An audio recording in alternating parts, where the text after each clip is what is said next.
आज आजमगढ़ दौरे पर होंगे सीएम योगी आदित्यनाथ। सीएम योगी का मिनट टू मिनट कार्यक्रम। 11:30 पर पुलिस लाइन में बने हेलीपैड पर सीएम का होगा आगमन। 11:45 पर आईटीआई मैदान में स्थित जनसभा स्थल पहुंचेंगे सीएम योगी आदित्यनाथ। आईटीआई मैदान में सीएम योगी आदित्यनाथ विभिन्न परियोजनाओं का लोकार्पण व शिलान्यास एवं लाभार्थी पात्र योजनाओं के लाभार्थियों को सौंपेंगे प्रमाण पत्र। आईटीआई के मैदान में ही सीएम योगी आदित्यनाथ एक जनसभा को करेंगे संबोधित। 1 बजे हरिहरपुर संगीत घराने के विद्यार्थियों का प्रस्तुतिकरण व उनसे संवाद स्थापित करेंगे सीएम योगी आदित्यनाथ। 1:30 पर हरिहरपुर में कलेक्टर के लिए करेंगे प्रस्थान।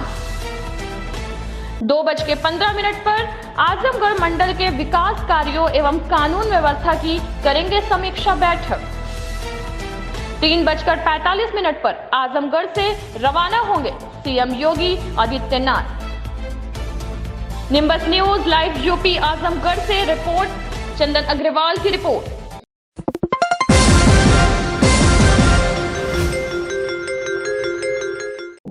आपातकाल में घायलों को प्राथमिक इलाज देने का प्रशिक्षण डॉक्टर कर्मराज सिंह ने दिया। वाराणसी के वरिष्ठ चिकित्सक और ऑर्थोपेडिक सर्जन डॉक्टर कर्मराज सिंह 1 अगस्त से लगातार पुलिस की कर्मचारियों अधिकारियों को आपातकाल में मरीजों को प्राथमिक इलाज देने के लिए प्रशिक्षण दे रहे हैं। धर्मराज सिंह का मानना है कि किसी भी आपात स्थिति, चाहे वो दुर्घटना हो या किसी को किसी तरह की कोई भी परेशानी हो, रितेश हर एक अवसर पर सबसे पहले पुलिस के कर्मचारी और अधिकारी मौके पर पहुंचते हैं तो उन्हें मरीज को तत्काल किस तरह से प्राथमिक उपचार, चाहे वो दुर्घटना में टूटी हुई हड्डियां हो या अचानक किसी को आए हुए हार्ट अटैक हो, हृदय आघात, उसको किस तरह से प्राथमिक इलाज देकर मरीज के घायल के जीवन को बचाया जा सकता है, उसको पूरी तरह से प्रशिक्षित करने के लिए 1 सप्ताह का विशेष आयोजन orthopaedic association of Uttar Pradesh द्वारा किया जा रहा है, जिसका नेतृत्व वाराणसी के वरिष्ठ ऑर्थोपेडिक सर्जन धर्मराज सिंह द्वारा पुलिस लाइन के यातायात सभागार में करते हुए पुलिस कर्मियों को प्रशिक्षण दिया जा रहा है, जो 7 अगस्त तक चलेगा। Nimbus news live UP Varanasi. नमस्कार, मैं डॉक्टर कर्मराज सिंह हूँ, ऑर्थोपेडिक सर्जन हूँ, डायरेक्टर ओमेगा प्लस हॉस्पिटल। मैं वाराणसी ऑर्थोपेडिक एसोसिएशन का सचिव हूँ, रोटरी क्लब बनारस का प्लैटिनम प्रेसिडेंट हूँ और इंडियन मेडिकल एसोसिएशन बनारस का साइंटिफिक सेक्रेटरी हूँ। डॉक्टर साहब, आज यहाँ इस सभागार में हम लोग मौजूद हैं, किस तरह के प्रोग्राम यहाँ पे आप संचालित कर रहे हैं? देखिए, इस सभागार में हम लोग एक कार्यक्रम कर रहे हैं जिसको CPR कहा जाता है, कार्डियो पल्मोनरी रिससिटेशन, जिसके तहत हम लोग ये सिखा रहे लोगों को कि अगर डॉक्टर और हॉस्पिटल की सुविधा या एम्बुलेंस तुरंत उपलब्ध ना हो तो हम क्या कर सकते हैं। अगर किसी की सांस बंद हो जाए, किसी दिल की धड़कन बंद हो जाए, हार्ट अटैक हो, एक्सीडेंट हो, कोई शॉक लग गया किसी को, घर में कोई मूर्छित हो गया, आपके बड़े बुजुर्ग सुबह उठ नहीं रहे तो क्या करना चाहिए, उस सरल विधि को हम लोग सिखा रहे हैं। क्योंकि आज 170 लोगों ने सीखा और पिछले 3-4 दिन के अभियान में करीब 1000 लोग ने सीखा, आम नागरिक ने सीखा, पुलिस ने सीखा, यूपी 112, GRP, PAC के लोग ने आके इस चीज़ को सीखा, समझा, जाना। कम से कम इससे हम 1000 लोग ने सीखा, उसमें जान बचाने का मौका मिले। जैसे आप ट्रेन में हैं, ट्रेन में डॉक्टर नहीं है और किसी को हार्ट अटैक हो गया तो आप क्या करेंगे? आप फ्लाइट में जा रहे हैं, आप दूर दराज गाँव में हैं, हाईवे पे हैं, तो डॉक्टरी सपोर्ट मिलते मिलते समय लगता है, तब तक आप क्या करेंगे?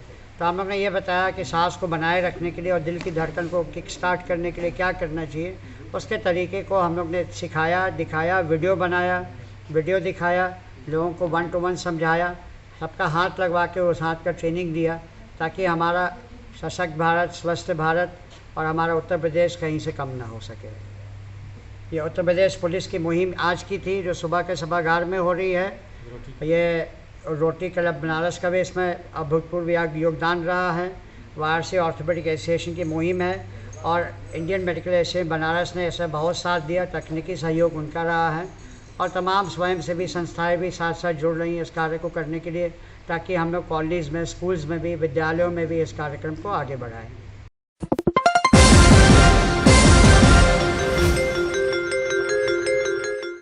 सुल्तानपुर में हत्या का खुलासा। सुल्तानपुर में हफ्ते भर पूर्व हुई बैंक फ्रेंचाइजी संचालक की हत्या के मामले में पुलिस ने आज खुलासा कर दिया। घटना में शामिल 2 आरोपियों को पुलिस ने गिरफ्तार कर जेल भेज दिया, जबकि एक अन्य फरार बताया जा रहा है। पुलिस की माने तो हत्यारे की बहन से संबंध और लूट के इरादे से ही बैंक फ्रेंचाइजी संचालक की हत्या को अंजाम दिया गया था। दरअसल ये मामला चांदा कोतवाली के छतौना कला का है, जहां बीती 28 जुलाई को इसी गांव के जंगल की झाड़ियों में अज्ञात शव मिलने से हड़कंप मच गया। इसकी शिनाख्त के देहात कोतवाली के भरथीपुर के रहने वाले राहुल शर्मा के रूप में हुई, जो बीते 26 जुलाई से ही गायब था। राहुल कामतागंज बाजार में बैंक फ्रेंचाइजी चलाता था। पुलिस ने सर्विलांस के जरिए चांदा कोतवाली के गौरा गांव के रहने वाले पिंटू उर्फ तेज बहादुर तिवारी और छतौना कला गांव के रहने वाले नंदलाल निषाद नाम के युवक को बरसड़ा रेलवे क्रॉसिंग के पास से गिरफ्तार कर लिया, जबकि संजय निषाद नाम का युवक अभी भी फरार है। पुलिस की माने तो मृतक राहुल शर्मा का पिंटू उर्फ तेज बहादुर तिवारी की बहन के यहां आना जाना बना हुआ था। बहन के यहां आना जाना और राहुल के बैंकिंग लेन देन को देखकर इसकी नीयत बिगड़ गई, लिहाजा इसने अपने साथी नंदलाल निषाद और संजय निषाद के जरिए प्लान किया और छतौना कला में पार्टी के लिए बुलाया। वहीं इन लोगों ने शराब पी और पिंटू, नंदलाल और संजय ने कम शराब पी, जबकि मृतक राहुल को इन लोगों ने जमकर शराब पिलाई। जब राहुल नशे में हो गया तो इन सभी ने बेल्ट से राहुल का गला दबाकर हत्या कर दी। घटना के बाद राहुल का मोबाइल और बाइक इन सभी ने लखनऊ वाराणसी हाईवे पर असरोगा टोल प्लाजा के पास खड़ा कर दिया, ताकि किसी को कोई शक ना हो। घटना के बाद ये सभी मौके से चलते बने। सुल्तानपुर से फैजान सिद्दीकी की report, nimbus news live UP के साथ। यह थाना कोतवाली देहात में 28 जुलाई को एक अपराध पंजीकृत किया गया था 370/22 अंडर सेक्शन 302, 364, 201 IPC का। इसी संबंध में आज अभियुक्त की गिरफ्तारी की गई है, जिसमें 2 अभियुक्त हैं। एक पिंटू उर्फ तेज बहादुर है, जो कि चांदा क्षेत्र का रहने वाला है, और एक नंदलाल निषाद है, वो भी एक वहीं का रहने वाला है। इसकी गिरफ्तारी की गई है। एक्चुअली ये जो मृतक है जिसकी हत्या की गई थी वो राहुल शर्मा है, जो एक फ्रेंचाइजी चलाता था कामतागंज यहीं कोतवाली देहात में, और इसको 26 तारीख की शाम से ये गायब था। इसके परिजन इसको तलाशते रहे और 27 को उन्होंने थाना कोतवाली देहात में एक गुमशुदगी दर्ज कराई थी, जिसको ये डेड बॉडी चांदा के छतौना कला जंगल में प्राप्त हुआ था, मिला था। तो उसमें फिर हम लोगों ने उसमें टीम लगाई थी, स्वाट टीम और हमारे थाने की टीम जो कोतवाली देहात की है। इन लोगों ने मेहनत करके उसको डेवलप किया कि किसके द्वारा ये घटना कारित की गई है, और बाद में ये निष्कर्ष यही निकला कि पिंटू तिवारी और उसके साथ 2 और व्यक्ति थे जो इस घटना को कारित किए थे। इसका मोटिव क्या रहा? क्यों मेन मोटिव? इसके पास जो पैसा, इनके पास ये अंदाज़ था कि पैसा इन्होंने इसके पास होगा और इसको मार देंगे तो पैसा मिल जाएगा, और उस पर 9,000 रुपये की लूट की बात इन्होंने बताया कि 9,000 हमने उससे लिया है। उसके पास 9,000 था और उसकी मोबाइल छीने थे, और बाइक को ले जाके इन्होंने और असरोगा टोल पे ले जाके खड़ा कर दिया था।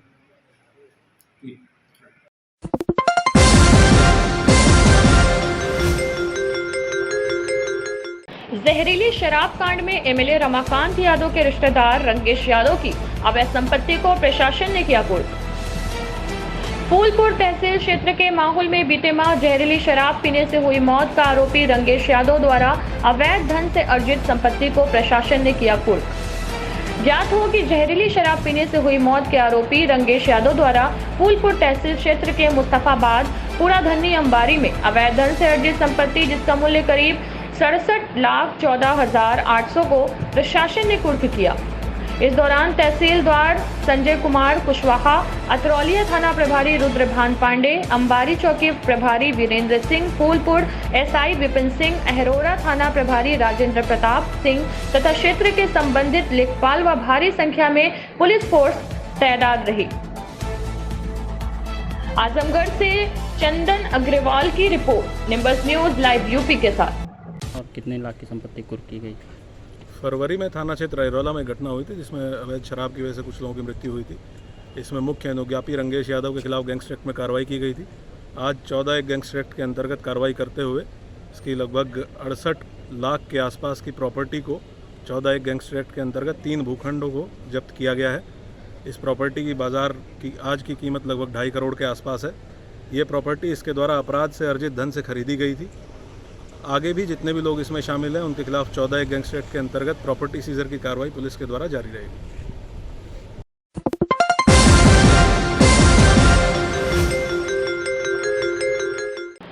थाना सिधारी 2 कुंतल अवैध गांजा कीमत लगभग 16 लाख रुपए के साथ 2 गांजा तस्कर गिरफ्तार। आजमगढ़ के थाना सिधारी में आज प्रभारी निरीक्षक स्वतंत्र कुमार सिंह, जितेंद्र कुमार सिंह में हमरा को सूचना मिली कि कुछ दिनों पूर्व ग्राम सलारपुर में राकेश यादव उर्फ सोनू के घर के अहाते में बरामद गांजा के अतिरिक्त बचा हुआ गांजा राकेश यादव उर्फ सोनू यादव द्वारा पिकअप के माध्यम से अपने साथी अनिल यादव निवासी सुरसी के घर छिपाने हेतु भेजा गया है। इस सूचना से हमराही फोर्स को अवगत कराते हुए नियमानुसार आवश्यक कार्यवाही करते हुए ग्राम सुरसी पहुंचकर सड़क के किनारे बन रहे अनिल यादव के मकान के करीब पहुंचे। वहां बन रहे मकान के मुख्य द्वार को खोलकर अंदर पहुंचे तो मकान के अंदर कमरे में 2 व्यक्ति एक बोरे को पकड़कर किनारे रखते हुए दिखाई दिए। मौके पर पूर्व प्रदत्त सूचना पर क्षेत्राधिकारी नगर श्री महेंद्र कुमार शुक्ला भी उपस्थित आ गए। अभियुक्तगण को वहीं घेर कर पकड़ लिया गया। मौके से रखे बोरे के बारे में पूछा गया तो उन्होंने बताया कि साहब इसमें बंडलों में जमा गांजा है जिसे हमारे व्यापार के साथी राकेश यादव उर्फ सोनू पुत्र मुंशी यादव निवासी सलारपुर थाना सिधारी जनपद आजमगढ़ ने भेजा था। पिकअप उतार कर अभी चली गई। हम लोग उसी बोरे को सही से किनारे रख रहे थे कि आप लोगों के द्वारा पकड़ लिए गए। मौके पर रखे बंडलों को खोलकर देखा गया तो सभी में गांजा भरा हुआ है। बरामद गांजे का वजन किया गया तो अभियुक्त गढ़ के कब्जे से कुल 21 बंडलों में 213.600 किलोग्राम गांजा बरामद हुआ। मौके पर क्षेत्राधिकारी नगर से श्री महेंद्र कुमार शुक्ला की मौजूदगी में सभी बरामद गांजे के पैकेटों को 6 प्लास्टिक की बोरियों में रखकर सील सर्वमुहर किया गया।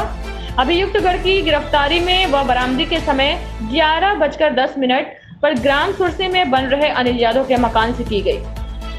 आजमगढ़ से चंदन अग्रवाल की report, nimbus news live UP के साथ।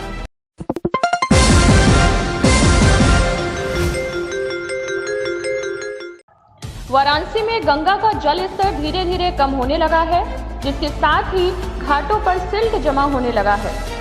बाढ़ आने के साथ ही जिलाधिकारी के आदेश के बाद सभी नावों को गंगा में चलाने पर प्रतिबंध लगा दिया गया था। प्रतिबंध लगने के कारण नालकों ने अपने नाव को बांध दिया था। जैसे जैसे गंगा का जल स्तर कम होने लगा है वैसे वैसे घाटों पर सिल्ट जमा होने के कारण नाव इस सिल्ट में फंसती जा रही है।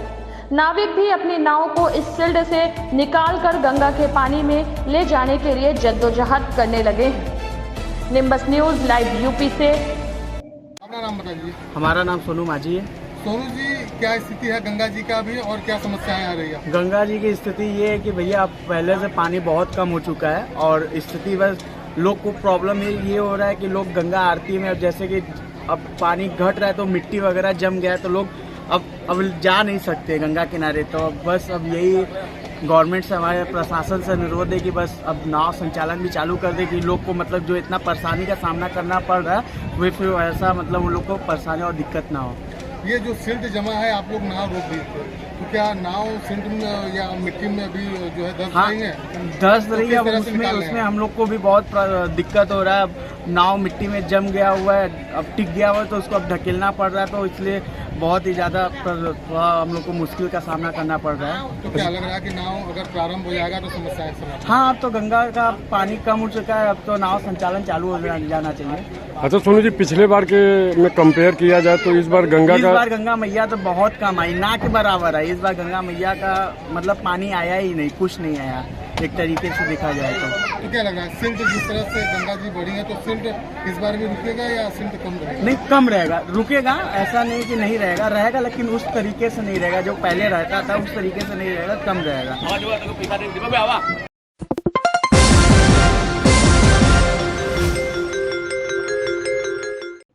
पीसीएम क्लासेस द्वारा बोर्ड के मेधावी छात्रों के सम्मान के लिए शिवदासपुर स्थित विश्वनाथ गार्डन में समारोह का आयोजन किया गया, जिसमें रुकना नहीं है का नारा लगाते हुए संस्थान के प्रबंधक अनुराग सिंह ने संस्थान के छात्रों का उत्साहवर्धन किया तथा उन्हें पुरस्कृत भी किया।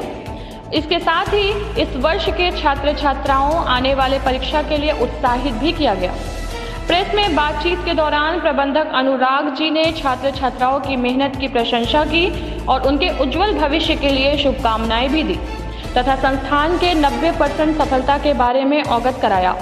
12वीं के होनहार छात्र निखिल कुमार 96% के साथ और सभी सफल विद्यार्थियों ने संस्थान और शिक्षक गणों की प्रशंसा की तथा आशीर्वाद लिया। इस अवसर पर प्रबंधक अनुराग सिंह के साथ सभी शिक्षकगण और मंजिल मौजूद रहे। Bureau report, nimbus news live UP. मेरा नाम रुद्र वर्मा है और मैं कक्षा 10 का छात्र हूँ। अभी जस्ट मैंने पास किया है और क्लास 9 तक I am an average student, जिसकी कोई उम्मीद जो उम्मीद भी नहीं कर सकता था कि 10th में उसके 90+ आएंगे। और ये सारा कुछ पॉसिबल हुआ है बस हमारे अनुराग सर की वजह से, जो कि हमें बहुत सपोर्ट करते थे, ना सिर्फ हमें पढ़ा के बल्कि हमें मोटिवेट करके और हमारी ज़िंदगी से जुड़ी जो समस्याएं थी, जो हम लोग के सक्सेस के बीच में रुकावट बन सकती थी, उन सब समस्याओं को भी दूर किया है उन्होंने। और यही उनकी सबसे बड़ी खासियत है कि वह स्टूडेंट को बड़े अच्छे तरीके से समझाते हैं और उसकी सभी समस्याओं का भी समाधान देते हैं। ना सिर्फ वो बच्चों को पढ़ाते हैं, वो भाई समान बन के सबकी मतलब बच्चों को समझाते हैं। जी बताइए कि पीसीएम क्लास जो कोचिंग है, आज कैसा से आप वहाँ पर पढ़ रहे हैं और आज जो मुकाम पाए हैं उसके क्या कहना चाहेंगे उस पर? सर मैं पीसीएम क्लासेस में 3 साल से पढ़ रहा हूँ और अब ये जो कुछ भी मैंने हासिल किया है ये सब सारा क्रेडिट मेरे सर को जाता है, क्योंकि सारी मेहनत उन्होंने की है और वह हमेशा हम लोगों को सपोर्ट करते थे कि, और मुझे तो उम्मीद भी नहीं थी कि मेरा 90+ आएगा। वो मोटिवेट करते थे कि नहीं आएगा but you should practice every time. और उनका कहना था कि प्रैक्टिस मेक मैन परफेक्ट, इसीलिए बस प्रैक्टिस और सर की मेहनत और थोड़ी सी आगे मुझे IIT करके एंटरप्रेन्योर बनना है, खुद का इंजीनियरिंग सेटअप स्टार्ट करना है, company software developing country. PCM classes से ही करना है? हाँ, कोचिंग पढ़ाई। जी सर। मैं Anurag Singh, PCM classes director. मेरी कोचिंग लहरतारा DLW रोड पे पिछले 4 सालों से है और हर साल मेरा बच्चों के लिए समर्पित है। हर साल हमने काफ़ी मेहनत किया है बच्चों के लिए और मेरा बस सारे पेरेंट्स से, सारे टीचर से, सारे बच्चों से बस एक ही लालच रहता है कि मुझे टीचर से काम चाहिए और बच्चों से रिजल्ट चाहिए। बस के पीछे पीसीएम क्लासेस का क्या राज है? सर पीसीएम क्लासेस के सारे एक इंडिविजुअल बंदे को या इंडिविजुअल टीचर्स की बात हम नहीं कह सकते, हमारी पूरी टीम का हाथ है, पीसीएम क्लासेस का हाथ है और सारे बच्चों का साथ है और पेरेंट्स का विश्वास है, जिससे हम लोग आज यहाँ तक पहुँच पाए। 96% आपका हाईएस्ट गया है, क्या कुछ कमियाँ रह गई जिसकी वजह से 4% कम? सर थोड़ा सा तो फैक्टर लॉकडाउन का भी था। हमने सेशन लेट में शुरू किया बट फिर भी हमने उसको गलत, क्योंकि ये गलत बात है कि हम लोग अपनी गलतियाँ दूसरे पर ठहरा दें, बट जो भी हमें समय मिला, जितने समय मिला उतने में ही हम लोग प्रॉपर टाइम देकर बच्चों को बेहतरीन शिक्षा दिए। एक फ़िक्स टाइमिंग, जैसे कि हम लोग की पहले लॉकडाउन से पहले एक फ़िक्स टाइमिंग थी कि हाँ 2 से 4 की टाइमिंग है या 3 से 5 की टाइमिंग है, तो हम लोग उस बिना समय को बाधित करते हुए सारे बच्चों को बराबर समय दिया और बिना कोचिंग के टाइम, जैसे 2 घंटे क्लास है तो ऐसा नहीं, अगर बच्चा पढ़ रहा है तो हम एक क्लास को 2 घंटे, 2.5 घंटे, 3 घंटे, 4 घंटे, बच्चों का भी साथ था, पेरेंट्स का भी साथ था कि उन्होंने विश्वास किया हमारे ऊपर। और बच्चे सुबह मॉर्निंग में आते थे 5 बजे, 6 बजे और इवन 6-6 घंटे, 5-5 घंटे, 6-6 घंटे क्लासेस लेकर जाते थे। कोरोना के समय में किस प्रकार से अपने बच्चों को जो है कि गाइड? सर बच्चों को बीच में थोड़ा दिक्कत हुआ था, क्योंकि फर्स्ट लॉकडाउन में हमारे पास सरकार की तरफ से ये नहीं था कि कितने दिनों के लिए लॉकडाउन हो रहा है, तो उसके लिए स्टार्टिंग का 4 महीने, 5 महीने, 6 महीने थोड़ा दिक्कत था, लेकिन फिर भी हमने बच्चों को कॉल पे, कॉन्फ्रेंसिंग कॉल पर, जूम पे, वीडियो लेक्चर्स पे ऐसे खूब काम किया।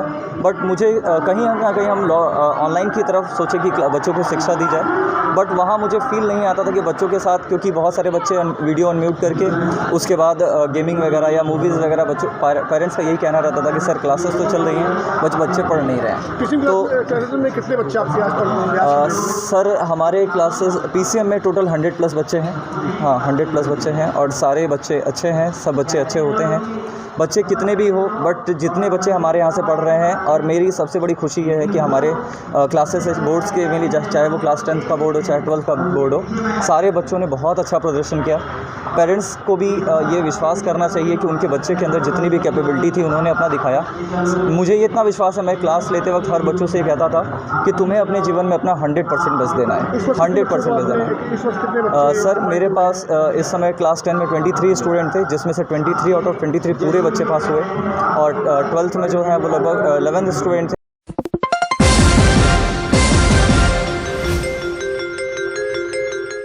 आज मिर्जापुर जनपद के जिला पंचायत सभागार में गोस्वामी तुलसीदास जयंती समारोह मनाया गया। इस कार्यक्रम का आयोजन आजादी के 75वें अमृत महोत्सव के तहत संस्कृति विभाग उत्तर प्रदेश के 15 जनपदों में हो रहे हैं। कार्यक्रम के आयोजन के तहत जिला पंचायत सभागार में मुख्य वक्ता पद्मश्री अजीता श्रीवास्तव व डॉक्टर अनुज प्रताप सिंह मुख्य वक्ता के रूप में उपस्थित रहे तथा इस अवसर पर जनपद के गणमान्य कवि उपस्थित होकर सम्मेलन की शोभा बढ़ाई। Nimbus news live UP.